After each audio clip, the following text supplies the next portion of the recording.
Hello बच्चों, good morning. बच्चों, आज हम बात करने वाले हैं चतुर्भुजों को समझना। हमारा विषय जो है क्या है, चतुर्भुजों को समझना। बच्चों, मैं आपको क्लियर कर देता हूँ, ये वाला चैप्टर एग्जाम की दृष्टि से, कंपटीशन की दृष्टि से, हर दृष्टि से बहुत इम्पोर्टेंट है। इसमें कई सारी चीज़ें ऐसी हैं जो कंपटीशन में बहुत काम आती हैं। जब आप 12th कर लोगे और किसी का एसएससी का एग्ज़ाम दोगे, रेलवे का एग्ज़ाम दोगे, टीचर का एग्ज़ाम दोगे, किसी भी चीज़ का एग्ज़ाम दोगे, तो उसमें ये वाला चैप्टर बहुत ही इंपॉर्टेंट है। इसमें कई सारी चीज़ें ऐसी हैं जो बहुत ज़्यादा इंपॉर्टेंट है, तो बच्चों इसको पूरा देखें। तो हम अपना स्टार्ट करते हैं। तो बच्चों देख लेते हैं पहले क्या कह रहा है। इसमें कुछ आकृतियाँ दी गई हैं। देखो, चतुर्भुजों को समझना के अंतर्गत क्या दे रखा है, कुछ आकृतियाँ दे रखी हैं। तो पहले हम बात करेंगे बहुभुजों को, क्योंकि ये सारा मैटर जो है ना, ये सारा मैटर समझ में आ जाएगा यदि आप पहले इसको समझ लोगे।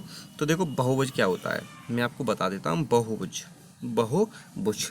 अब इसको हम जब संधि विच्छेद करते हैं, संधि विच्छेद क्या होता है, बहु प्लस भुज। बहु माने बहुत सी, है ना, बहुत, और भुज माने भुजाएं। मतलब ऐसा ये बहुभुज क्या होता है, इसमें बहुत सारी भुजाएं होती हैं, या हम ऐसे कह सकते हैं दो से अधिक भुजाएं होती हैं। ठीक है। अब बात आती है इसकी परिभाषा की, तो मैं इसकी डेफिनेशन बता देता हूँ। केवल रेखाखंडों से बना सरल बंद वक्र बहुभुज कहलाता है। केवल, ध्यान रखना बच्चों, केवल रेखाखंडों से, और रेखाखंड क्या होता है, ये रेखाखंड होता है, से बना हुआ बंद सरल वक्र। ठीक है, ध्यान रखना, केवल रेखाखंडों से बना हुआ सरल बंद वक्र बहुभुज कहलाता है। मैं बार बार फोकस इस वजह से कर रहा हूँ, बहुत ज़्यादा इम्पोर्टेंट है इस वजह से। ठीक है बच्चों, तो देखो, केवल रेखाखंडों से यानी इनसे बना हुआ सरल बंद वक्र, इस बंद को मत भूल जाना बच्चों। ठीक है, बहुभुज कहलाता है। जैसे आप देखिए, ठीक है, इसमें रेखाखंड ये हो गए, ठीक है, और बंद है चारों तरफ से। बंद का मतलब क्या होता है, यहाँ से स्टार्ट हो, हम घूम फिर के यहीं आ जाए, तो ये क्या होता है, ये क्या होता है, बंद वक्र बन जाता है। ठीक है, तो इस वजह से देखो, ये बंद वक्र हो गया तो ये बहुभुज हो जाएगा, ये भी हो जाएगा, ये भी हो जाएगा, लेकिन ये बहुभुज नहीं होंगे। देखो, इसको तो क्लियर दिख रहा होगा, ये बंद है ही नहीं। ठीक है, ये बंद है, लेकिन ये इसकी जो आकृति वो अनिश्चित है, तो इसको हम बहुभुज नहीं कहेंगे। और देखो, ये भी बंद नहीं है, क्योंकि हमें इसके भी सिरे दिखाई दे रहे हैं। इस वजह से हम क्या कहेंगे, इसको बहुभुज नहीं कह सकते, और इनको हम क्या कहेंगे, बहुभुज कह सकते हैं। मैं बहुभुज को और सारे एग्जाम्पल भी बता देता हूँ। जैसे देखिए आप, ये बहुभुज हो गया, ठीक है, ये भी बहुभुज हो गया, ठीक है, ये भी बहुभुज हो गया, थोड़ा टेढ़ा हो गया ये, ठीक है, ये सीधी रेखा है, ये बहुभुज हो गया।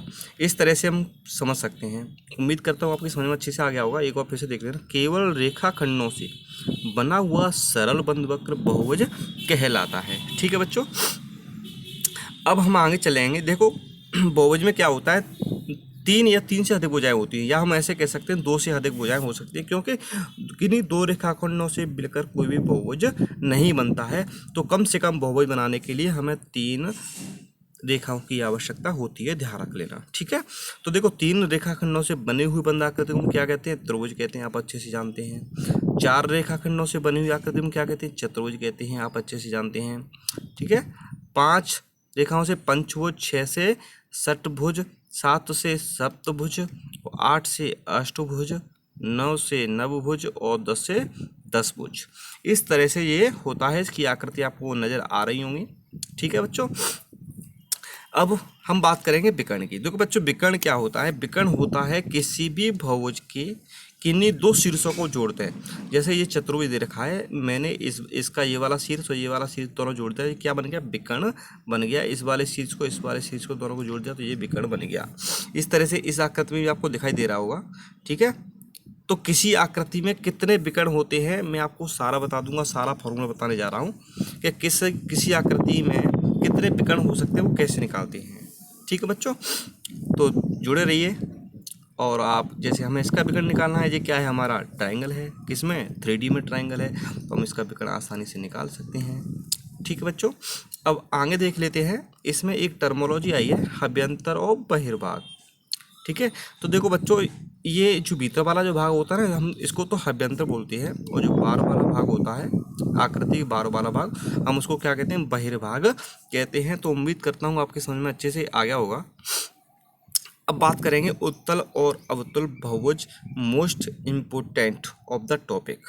ठीक है, तो आप अच्छे से समझ लेना उत्तल बहुभुज क्या होता है, अवतल बहुभुज क्या होता है। बच्चों में वो चीज़ें बताने जा रहा हूँ जो किताब में नहीं लिखी हुई हैं, तो आप इसको अच्छे से समझना, नोट कर लेना अपनी कॉपी में, ताकि आप भूल ना जाएं। ठीक है, क्योंकि जो चीज़ें बताने जा रहा हूँ वो इस किताब में नहीं लिखी हुई हैं।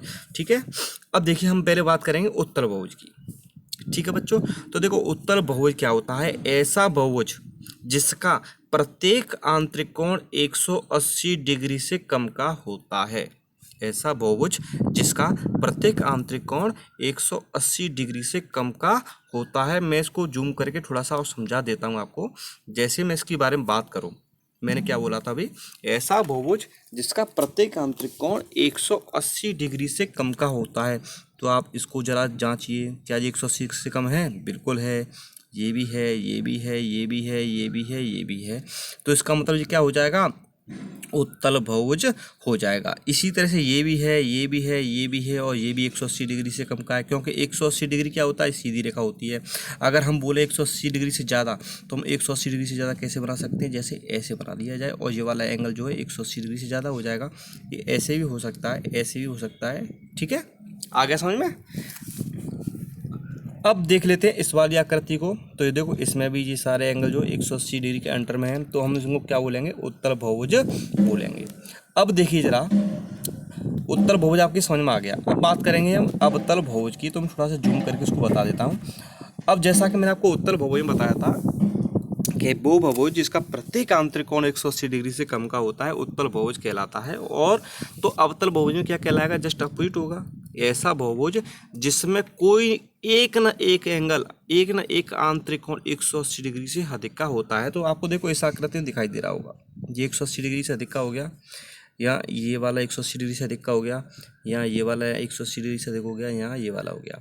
इस तरह से हम इसको क्या कहते हैं, इनको हम अवतल बहुभुज कहते हैं।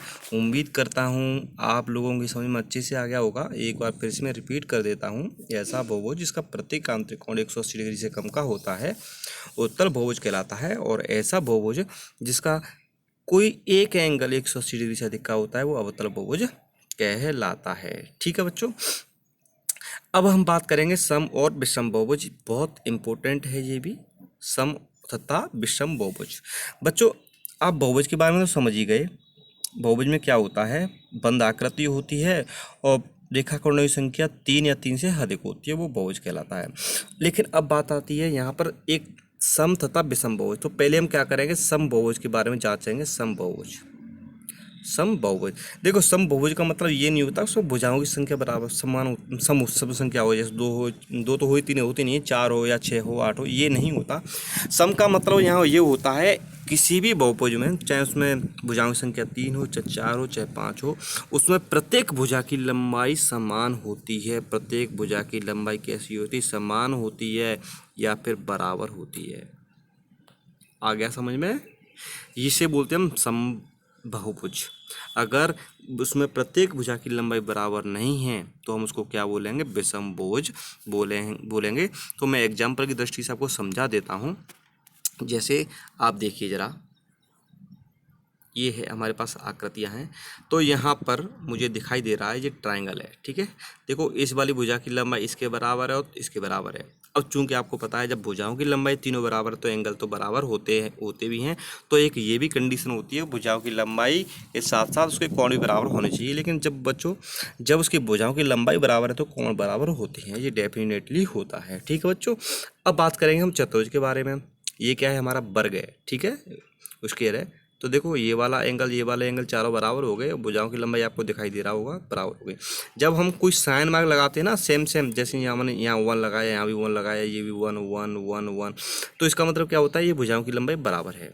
ठीक है, तो हम इसको क्या बोलेंगे, सम बहुभुज बोलेंगे। ठीक है बच्चों, इसको क्या बोलेंगे, सम बहुभुज बोलेंगे, रेगुलर पॉलीगॉन्स बोलेंगे।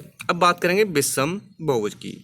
ठीक है, इरेगुलर, इसमें क्या होता है, जस्ट अपोजिट होता है। देखो इसमें इसकी लंबाई इसके बराबर है, इसकी लंबाई इसके बराबर है, यानी चारों भुजाओं की लंबाई बराबर नहीं है, चूंकि चारों एंगल बराबर हैं, क्योंकि आयत है चारों एंगल तो बराबर हो जाएंगे, लेकिन ये बराबर नहीं है।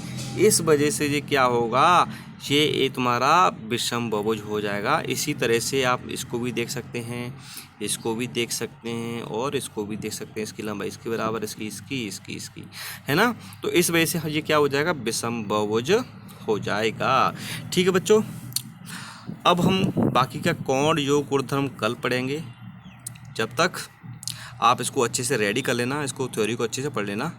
ठीक है बच्चों, वीडियो को लाइक करें, वीडियो को शेयर करें, और दोस्तों यदि आपने चैनल सब्सक्राइब नहीं किया है तो बच्चों चैनल को सब्सक्राइब करें और अपने दोस्तों से करवाएं। ठीक है, कल मिलते हैं, बाय बाय।